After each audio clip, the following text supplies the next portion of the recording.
الرحيم اللهم صل على محمد وآل محمد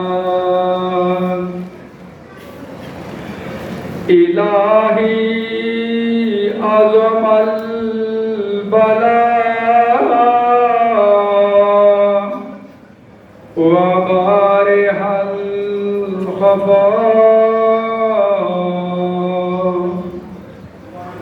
وانكشف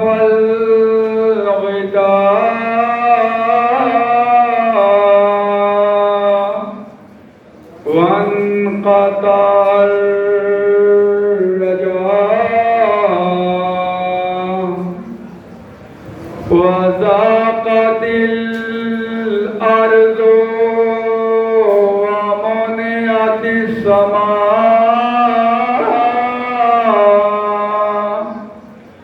وأنت المستعان وإليك المشتكى وإليك المعول في شدة والرخاء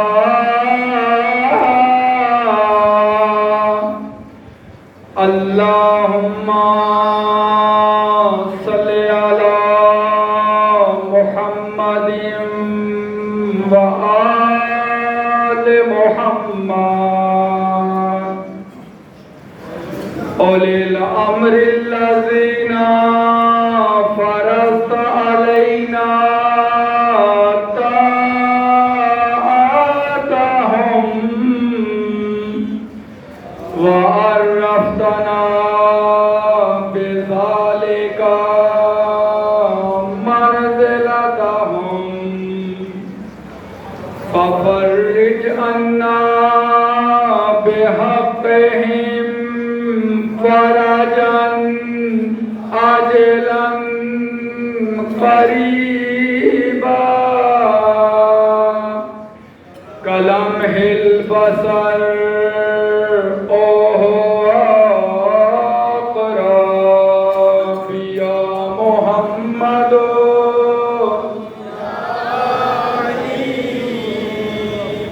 يا علي يا محمد يا محمد يا علي يا علي يا محمد اكفياني فإنكما كافيان وانصراني فإنكما ناصران يا مولانا يا صاحب الزمان الغوث الغوث الغوث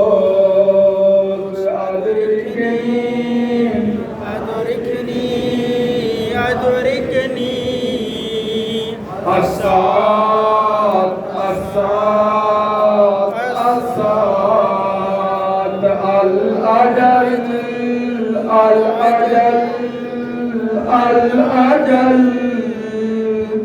يا أرحم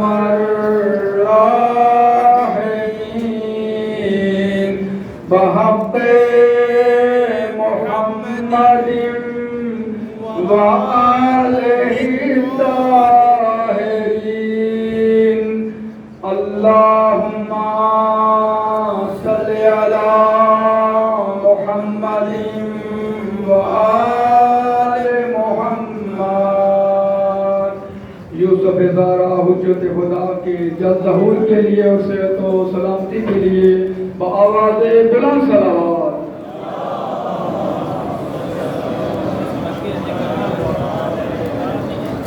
نعرہ تکبیر بیداری کا ثبوت دیتے ہوئے بآواز بلند جواب دیجیے، بآواز بلند نعرہ تکبیر۔ تکبیر، نعرہ رسالت، نعرہ حیدری، حسینیت، یزیدیت، برائے خوشنودی محمد و آل محمد بآواز بلند صلوات۔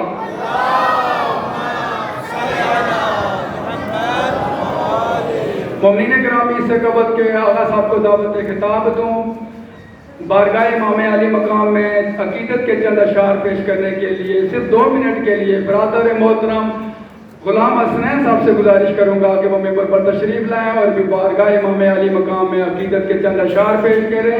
ان کی صحت و سلامتی کے لیے بآواز بلند صلوات پڑھیں۔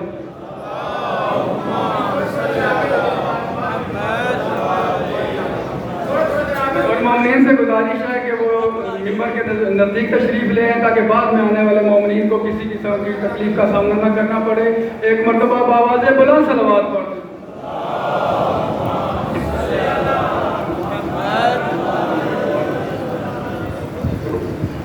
یہ جو باہر مومنین کھڑے ہیں ان سے التماس ہے کہ وہ پنڈال کے اندر آ جائیں تاکہ مجلس کا جو باقاعدہ ماحول ہے وہ ایک میسر ہو۔ آغا صاحب تو آواز بلند تر صلوات۔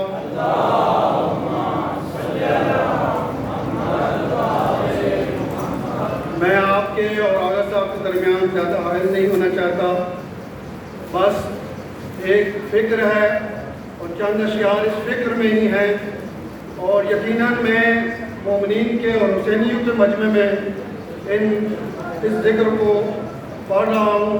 امید ہے کہ آپ غور فرمائیں گے۔ زمانے بھر میں ہے چرچا حسین جیت گئے۔ اگر آپ سمجھتے ہیں کہ حسین جیت گئے ہیں تو آپ نے یہ بار بار کہنا ہے، جہاں جہاں میں کہوں جیت گئے تو آپ نے بھی آواز بلند کہنا ہے جیت گئے۔ زمانے بھر میں ہے چرچا حسین جیت گئے، صدائیں دیتا ہے سجدہ حسین جیت گئے۔ لگا رہے ہیں جو ذکر حسین پر فتوے، لگا رہے ہیں جو ذکر حسین پر فتوے، انہیں یہی تو ہے صدمہ حسین جیت گئے۔ آپ ساتھ نہیں دے رہے، بھر کے باقی مرضی۔ اور نمازیوں پہ ہے لازم یہی خدا کی قسم، اور جو نمازی ہیں ان کے لیے خصوصاً جو عشق رکھتے ہیں مولا حسین سے اور پھر نماز ادا کرتے ہیں، اور نمازیوں پہ ہے لازم یہی خدا کی قسم، کہیں بچھا کے مصلی کہیں حسین جیت گئے۔ اور یزید والوں کا 1400 سال سے اب تک ہو گیا حرام جینا، اور یزید والوں کا 1400 سال سے اب تک حرام ہو گیا ہے جینا کہ حسین جیت گئے۔ اور پڑھے کوئی نماز اس طرح بھی غرض نہیں، پڑھے کوئی نماز جس طرح بھی کوئی غرض نہیں، گواہی دے گا مصلی حسین جیت گئے۔ وہ جس یزید نے لوٹا تھا گھر محمد کا، وہ جس یزید نے لوٹا تھا گھر محمد کا، اسی کا بیٹا بولا ہے حسین جیت گئے۔ وہ جس یزید نے لوٹا تھا گھر محمد کا، اسی کا بولا ہے بیٹا حسین جیت گئے۔ اور ثنا کی نوک پر قرآن سنا، اور ثنا کی نوک پر قرآن سنا تو نبی نے کہا وہ دیکھو فاطمہ الزہرا حسین جیت گئے۔ اور جہاں پہ سانس بھی لینا محال تھا، کربلا ایسی جگہ تھی کہ وہاں نبی بھی ٹھہر نہیں سکتے تھے، اور جہاں پر سانس بھی لینا محال تھا کربل بنا ہوا ہے معلیٰ حسین جیت گئے۔ آغا جان کو دعوت دیتے ہیں کو زیب ممبر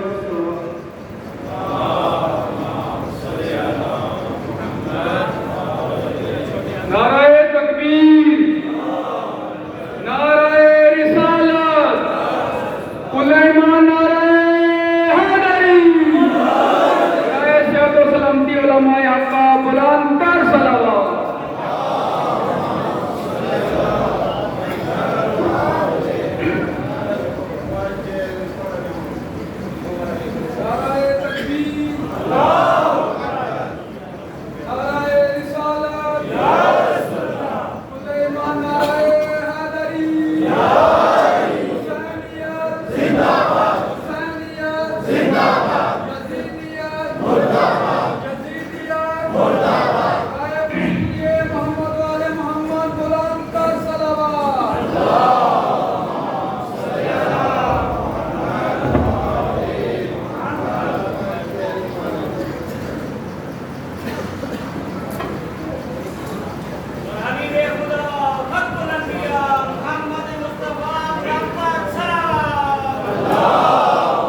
یزیدیت اہل بیت کے دشمنوں پہ لعنت لعنت آواز بلند صلوات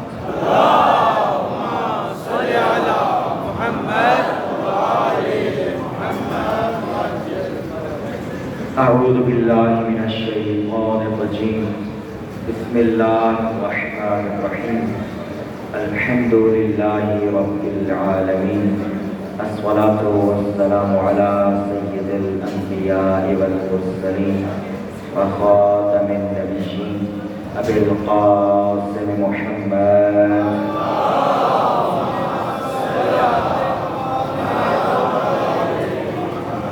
ثم الصلاة والسلام على أهل بيته الطيبين الطاهرين المعصومين أما بعد فقد قال الله تعالى في كتابه المجيد وفرقانه الحميد بسم الله الرحمن الرحيم إنما يريد الله ليذهب عنكم الرجس أهل البيت ويطهركم تطهيرا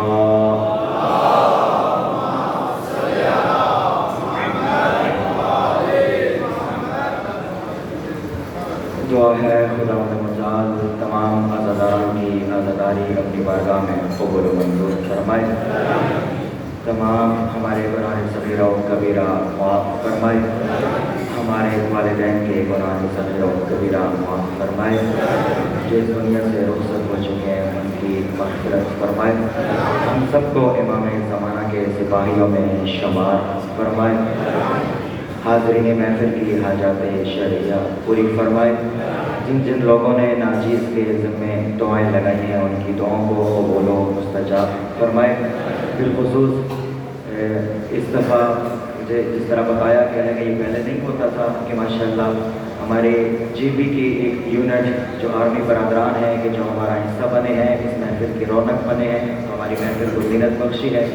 دعا ہے خداوند متعال ان کی توفیقات خیر میں اضافہ فرمائے اور وہ دنیا کی آرمی میں جس طرح سروس دے رہے ہیں وقت کا امام ان کو اپنی آرمی میں منتخب کرے۔ اس کے علاوہ جو بھی مریض ہیں ان کو شفاء کلی عطا فرمائے، جس طرح سید انور شاہ صاحب کی ہمشیرہ مریض ہیں، ایک محترمہ زویا فاطمہ مریضہ ہیں، دعا ہے خداوند متعال بیمار کربلا کے صدقے باب الحوائج کے صدقے ان کو شفاء کلی عطا فرمائے۔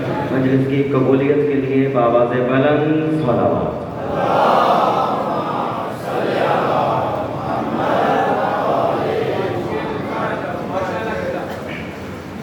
جزاک اللہ۔ مجلس کا آغاز ایک سوال سے کرنا چاہوں گا اور سوال کا جواب آپ لوگ ہاں یا نہ میں دے سکتے ہیں، اور اپنی ایک ماشاءاللہ کی آواز سے مجھے یہ بتائیے گا کہ جگہ تبدیل ہوئی ہے، میری آواز صحیح آ رہی ہے؟ سوال ناچیز کا آپ لوگوں سے یہ ہے کہ اگر ایک بندہ اپنی زندگی میں بہت اچھے کردار کا مالک ہو، اگر ایک بندہ اپنی زندگی میں اچھی کوالٹیز کا مالک ہو، نیک ہو، متقی ہو، کمال پہ فائز ہو، اور میں نے مجمع میں دوسرے لوگوں کے سامنے اس کی تعریف کرنی ہو، اس کی اچھی خصوصیت بیان کرنی ہو، لیکن اس کا شجرہ اچھا نہ ہو، اس کا باپ اچھا نہ ہو، اور خود اس کا جو بھی نام ہو، اب میں مثال کے طور پہ کوئی بھی نام نہیں لیتا، ممکن ہے مجمع میں سے کسی کا نام ہو، خود اس کا جو بھی نام ہو، اس کا باپ اچھے کردار کا مالک نہ ہو، تو میں اس کے نام سے اس کی تعریف کروں گا یا اس کے باپ کے ریفرنس سے اس کی تعریف کروں گا؟ میں اس کے باپ کے نام سے اس کا ذکر نہیں کروں گا۔ اگر ہاں ایک مجلس میں ایک ذکر ہوا تھا کہ ریفرنس اچھا ہو، وسیلہ اچھا ہو، اس وسیلے کے ذریعے تعارف کرایا جاتا ہے، لیکن اگر وسیلہ اور ریفرنس اچھا نہ ہو تو اس کے نام سے تعارف نہیں کرایا جاتا، اس کا اپنا نام لیا جاتا ہے۔ تاریخ میں ایسی شخصیات بہت زیادہ ہیں کہ جن کا اپنا حسب بہت اچھا تھا، نسب اچھا نہیں تھا، تو ان کا تذکرہ کہیں بھی نہیں ہوتا ہے، نسب کا تذکرہ کہیں بھی نہیں ہوتا۔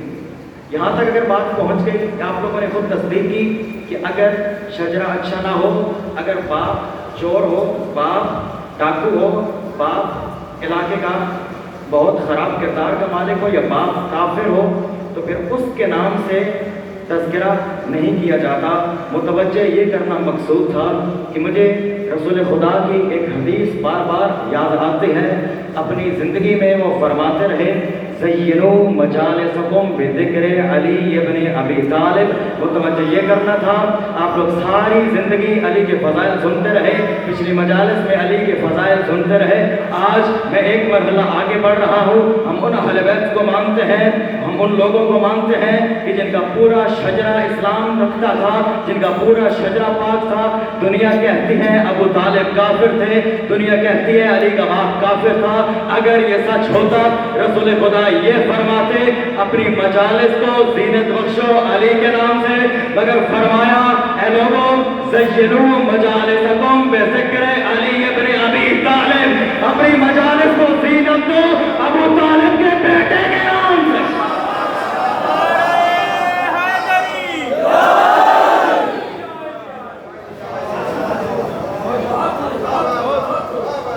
جزاک اللہ خیرا۔ آج دل بن گیا ہے کہ علی کے شجرے پہ تھوڑی سی گفتگو کی جائے۔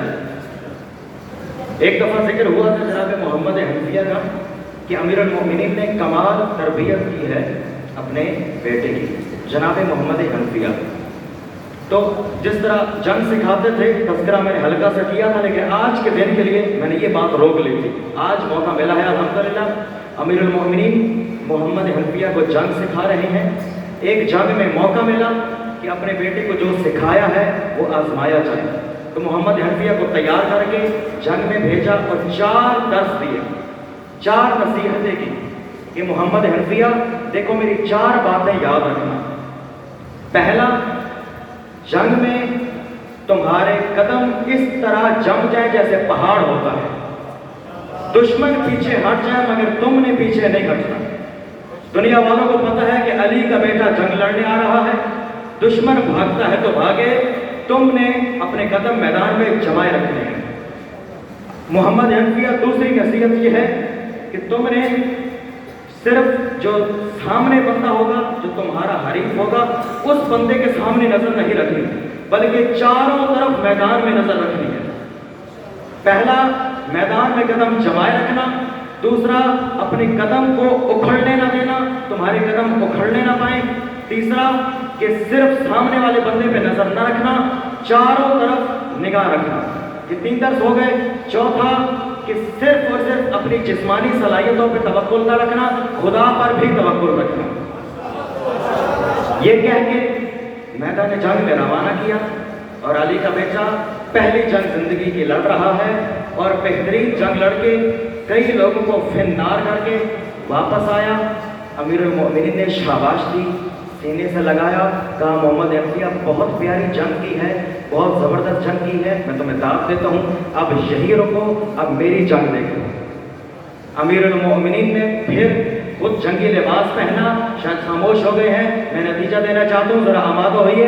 امیر المومنین نے جنگی لباس پہنا، جنگ میں گئے، پورا میدان صاف کر کے، دشمنوں کا صفایا کر کے، جنگ کی فتح کا نعرہ اپنے نام کر کے واپس پہنچے۔ محمد حنفیہ کو ایک بات کہی، دیکھو محمد حنفیہ تم نے بھی بڑی خوبصورت جنگ لڑی، تم نے بھی کمال کیا، تم نے بھی جواہر شجاعت دکھائے، مگر ایک فرق ذہن میں رکھے، ایک فرق ذہن میں رکھنا، جیسے تم نے جنگ کی ہے ایسے علی کے بیٹے جنگ کرتے ہیں، جیسے میں نے جنگ کی ہے ایسے ابو طالب کے بیٹے۔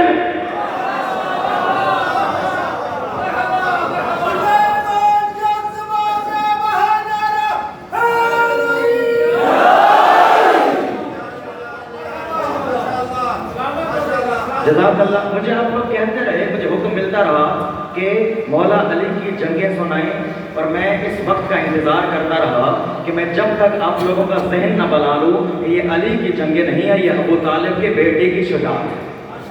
آج میں حکم کے مطابق، ویسے میں نے یہ پرانے قصے پڑھنے چھوڑ دیے تھے، آپ کے حکم کے مطابق ایک واقعہ سنا کے جلد سے آگے گزروں گا کہ ابو طالب کے بیٹے کی شجاعت میں کیسے سناؤں۔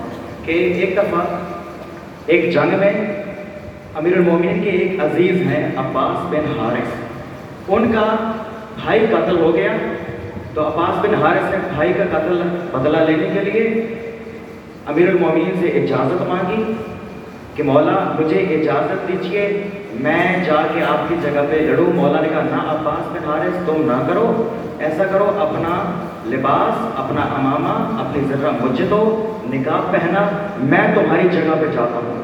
اب امیر المؤمنین جیسے ہی میدان جنگ میں وارد ہوتے ہیں وہ ایک بندہ سامنے بھیجتے ہیں. امیر المؤمنین پہلے ہی بار میں اس کو فنار کرتے ہیں. امیر المؤمنین کا جو جنگ کا انداز تھا وہ دیکھنے سے پورے مجمع کو, پوری محفل کو, پورے میدان کو, تمام سپاہیوں کو یہ اندازہ ہو گیا کہ یار عباس ایسے تو نہیں لڑتا تھا, عباس بن حارث اس طرح تو جنگ نہیں کر سکتا, یقیناً یہ علی ہے. تو انہوں نے میدان کے حاکم کو بتایا کہ بات سنو سپہ سالار یہ علی ہے, اپنی جنگ کے سب سے بڑے آدمی کو بھیجو. جنگ کا سب سے بہادر آدمی بھیجا. علی نے پہلے حملے میں فنار کیا. اب سب کو یقین ہو گیا علی کے چہرے پہ نقاب تھا, یہ عباس بن حارث ہو ہی نہیں سکتا, ہو نہ ہو یہ علی ہے. فوج کو حکم دیا کہ چاروں طرف سے حملہ کرو. اب چاروں طرف سے گھوڑے دوڑ کے آ رہے ہیں. علی مطمئن کھڑے ہیں, گھوڑے قریب آئے, گھوڑے دوڑتے آئے. گھوڑوں نے اس عزم کے ساتھ کہ یہ جو سامنے جوان کھڑا ہے اس کو چیر پھاڑ ڈالیں گے. علی مطمئن کھڑے ہیں. جب گھوڑے بہت زیادہ قریب پہنچ گئے علی نے کچھ نہ کیا, فقط چہرے سے نقاب الٹا, باگیں مڑ گئی, تلواریں چھوٹ گئی, نیزے گر گئے. ارے میں علی کی شجاعت سناؤں, جس علی کے چہرے کی ایک جھلک سے دشمن خوفزدہ ہو جائے.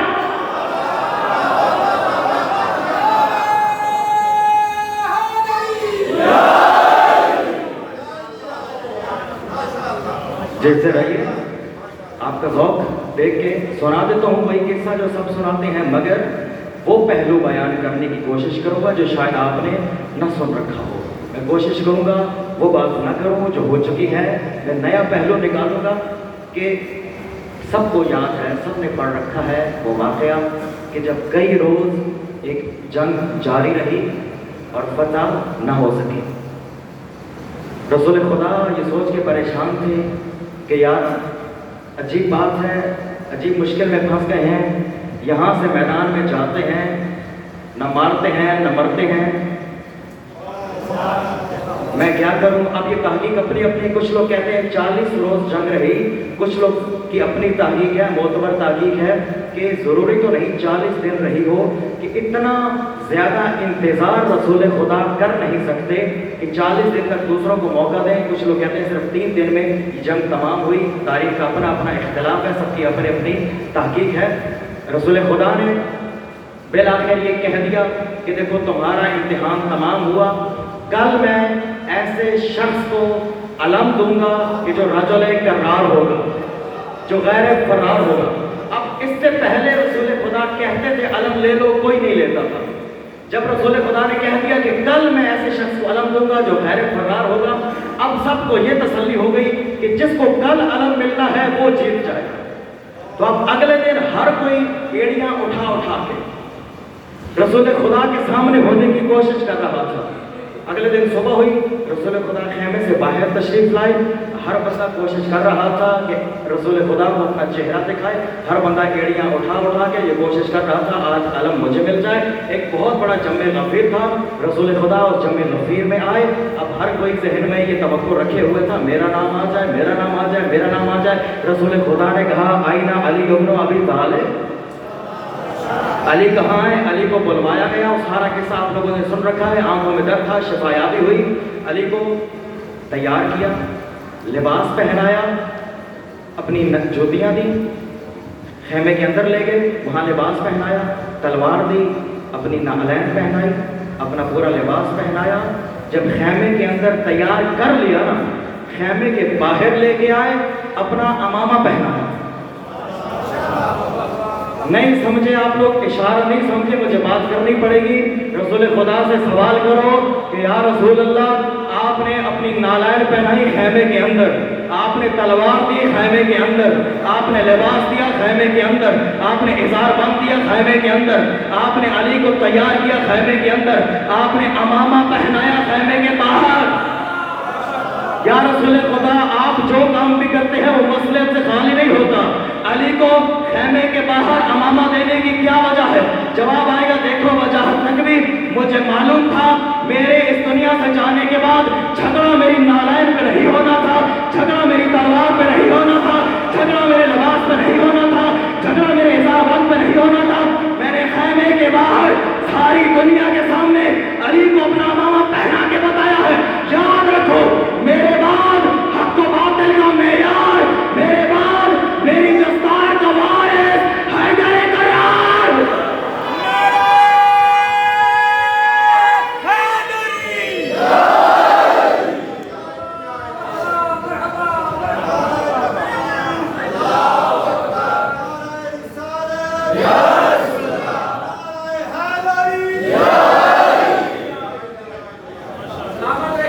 آپ سلامت رہیں، یہ سارا واقعہ ہو گیا، میں جنگ نہیں پڑھوں گا، آپ نے سن رکھی ہے، پرانی بات وعدہ تھا نہیں کروں گا۔ جنگ کے بعد جب رسول خدا جب مولا علی نے در خیبر اکھاڑ کے پل بنائی، اب ساری دنیا حیران ہے۔ رسول خدا نے کہا ذرا علی کے پاؤں کی طرف دیکھو، پاؤں ہوا میں ہے، علی کے پاؤں ہوا میں ہے، پل بنایا، ساری فوج خندق کو پار کر کے آگے چلی گئی، رسول خدا مسکرا رہی ہیں۔ لوگوں نے کہا یا رسول اللہ ہماری جان کو آ گئی، ہم اتنے پریشان ہیں، ہم اتنی مصیبت میں ہیں، اتنی مشکل سے ہم نے جنگ فتح کی، اتنی مشکل صورتحال میں آپ کا مسکرانا سمجھ میں نہیں آتا۔ رسول خدا نے فرمایا یہی تو بات سمجھا رہا ہوں کہ آج مجھ محمد کے ہوتے ہوئے علی کے بغیر یہ چھوٹی سی پل تو تم سے پار ہوئی نہیں، سمجھے نہیں آتی کل قیامت میں مجھ محمد بھی عقیدہ ہوگا علی کے بغیر پل صراط کیسے؟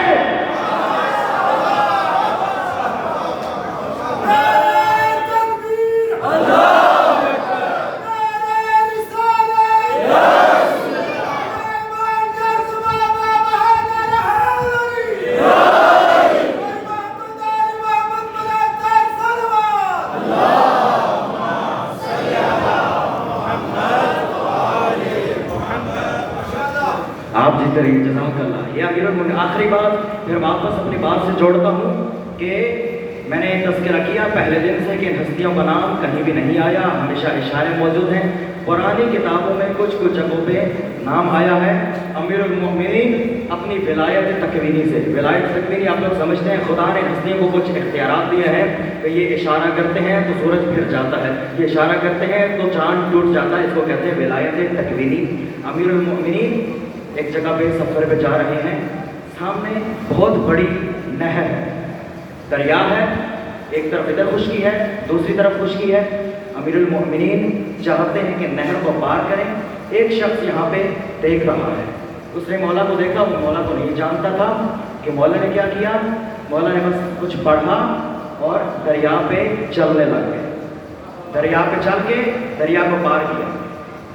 تو یہ جو دوسرا شخص تھا نا، اس نے مولا کو کہا کہ تم نے یہ کون سا کمال کیا ہے، یہ جو تم نے کیا ہے میں تم سے بہتر کر سکتا ہوں۔ مولا نے کہا بسم اللہ، مجھے کون سا اعتراض ہے؟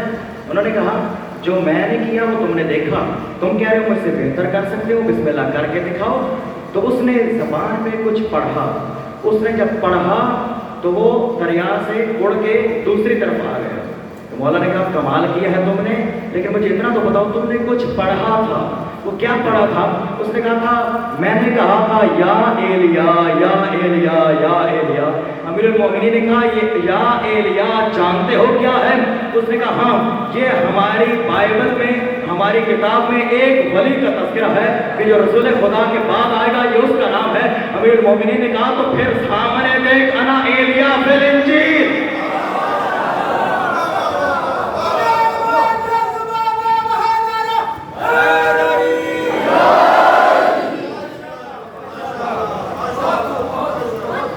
جزاک اللہ۔ اللہ تعالیٰ نے قرآن میں اللہ تعالیٰ نے بہت سارے احسانات کیے ہیں انبیاء پہ، ہستیوں پہ، اور کچھ جتائے بھی ہیں۔ رسول خدا صلی اللہ علیہ وآلہ وسلم کو مل گیا،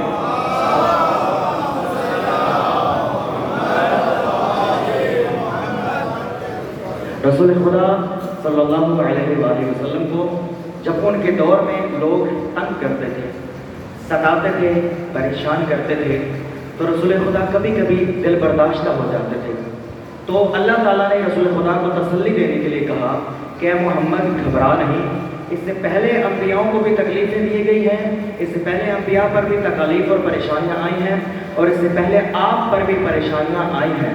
اس سے پہلے بھی آپ پہ پریشانیاں آئی تھی، تو محمد میں نے دور کی تھی نا، تو اب بھی میں خدا تو ہوں، تو پریشان کیوں ہوتے؟ اے محمد میرے ہوتے ہوئے تم پریشان کیوں ہوتے ہو؟ تو مزید تسلی دینے کے لیے، محمد کو یہ سمجھانے کے لیے کہ میں خدا ہوں، تمہاری پچھلی پریشانیاں بھی تو میں نے دور کی ہے نا، تو آگے آنے والی پریشانیاں بھی تو میں دور کروں گا۔ محمد تم یاد تو کرو۔ یاد کروانے کے لیے کچھ احسانات جروائے ہیں۔ کہا اے محمد میرے احسانات یاد کرو۔ علم یجد کا یتیمن فآوا، تمہیں یاد نہیں تم یتیم تھے تو میں نے نہیں پالا تمہیں؟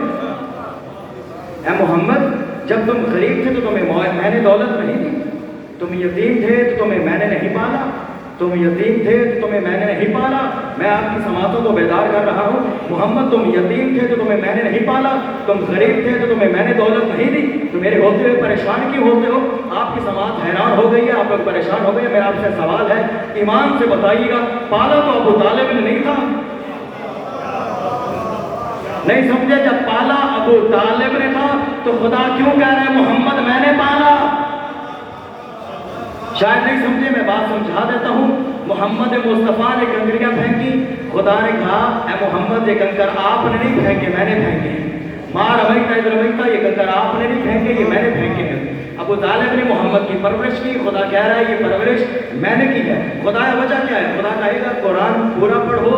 ایک اور جگہ پہ فرعون نے حضرت موسیٰ کی پرورش کی تھی، وہاں قرآن میں کہا کہ جب فرعون نے موسیٰ کی پرورش کی، وہاں نہیں کہا کہ میں نے موسیٰ کی پرورش کی۔ بات تو ایک ہی ہے، موسیٰ کی پرورش فرعون نے کی، یہاں محمد کی پرورش ابو طالب نے کی۔ خدا کہے گا یہی تو دنیا کو سمجھ نہیں آیا، میں کسی بھی کافر کے کام کو اپنا کام نہیں کہتا۔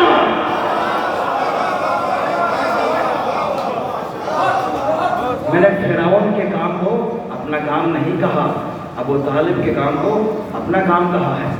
خدایا سمجھ ایک اور بات بھی نہیں آئی، کیا بات ہے؟ خدایا یہ جو آپ نے محمد مصطفیٰ کو کہا ہے کہ آپ یتیم تھے تو میں نے پالا ہے، آپ غریب تھے تو دولت میں نے دی ہے۔ خدایا تو دنیا کا مالک ہے، دنیا کے جتنے بھی یتیم ہیں ان کو خدا ہی نہیں پالتا؟ کوئی شک ہے؟ جتنے بھی یتیم ہیں سب کو خدا ہی پالتا ہے نا؟ پریشان ہو گئے؟ جتنے بھی غریب ہیں بتائیں رزق کون دیتا ہے؟ جب بھی کسی سے پوچھیں سنائیں حالات کیسے ہیں، کیا کہتے ہیں؟ اللہ کا شکر ہے۔ تو رزق خدا ہی دیتا ہے۔ جتنے بھی غریب ہیں ان کو مالدار کون کرتا ہے؟ خدا۔ جتنے بھی یتیم ہیں ان کو پالتا کون ہے؟ خدا۔ خدایا یہ احسان تو سب پہ کرتا ہے، پھر محمد کو ان احسانات سے کیوں جتا رہا ہے؟ آپ نے احسان دلانا ہوتا، آپ نے جتانا ہوتا تو محمد کے ان احسانات کو یاد کرتا جو صرف محمد پہ کیے ہیں۔ شاید پریشان ہو گئے، میں وضاحت کر دیتا ہوں۔ خدایا آپ نے کہا محمد آپ یتیم تھے ہم نے پالا، محمد آپ غریب تھے ہم نے دولت دی۔ خدایا یہ احسان آپ کے سب پہ ہے، آپ چاہتے تو یہ کہتے ہیں اے محمد پریشان کیوں ہوتا ہے؟ ہم نے آپ کو شافی محشر بنایا۔ محمد پریشان کیوں ہوتا ہے؟ ہم نے آپ کو صاحب قرآن بنایا۔ محمد پریشان کیوں ہوتا ہے؟ ہم نے آپ کو صاحب معراج بنایا۔ محمد پریشان کیوں ہوتا ہے؟ ہم نے آپ پر وحی کی۔ محمد پریشان کیوں ہوتا ہے؟ ہم نے آپ کی زبان کو زبان وحی قرار دیا۔ محمد پریشان کیوں ہوتا ہے؟ ہم نے آپ کے ہاتھوں پہ پتھروں کو کلمہ پڑھوایا۔ محمد پریشان کیوں ہوتا ہے؟ ہم نے آپ کی انگلی کے اشارے سے چاند کو 2 ٹکڑے کیا۔ محمد تو پریشان کیوں ہوتا ہے؟ ہم نے آپ کو انبیاء کا سردار بنایا۔ محمد پریشان کیوں ہوتا ہے؟ ہم نے آپ کو قیامت کے دن کا سردار بنایا۔ محمد پریشان کیوں ہوتا ہے؟ ہم نے آپ کو جنت و جہنم کا مختار بنایا۔ خدا نے ان احسانات کو ذکر نہیں کیا۔ خدایا وجہ کیا ہے؟ خدا کہے گا دیکھو یہ مجھے بھی پتا تھا لوگوں کو محمد کا صاحب معراج ہونا یاد رہے گا، صاحب قرآن ہونا یاد رہے گا، صاحب شافی محشر ہونا یاد رہے گا، جنت و جہنم کا مختار ہونا یاد رہے گا، انبیاء کا سردار ہونا یاد رہے گا۔ میں دنیا والوں کو بتا رہا ہوں جو ایسا انہیں بھول جائے گا وہ یاد کرے اسلام کا محسن بھی ابو طالب ہے، اسلام کی محسنہ بھی خدیجہ الکبریٰ۔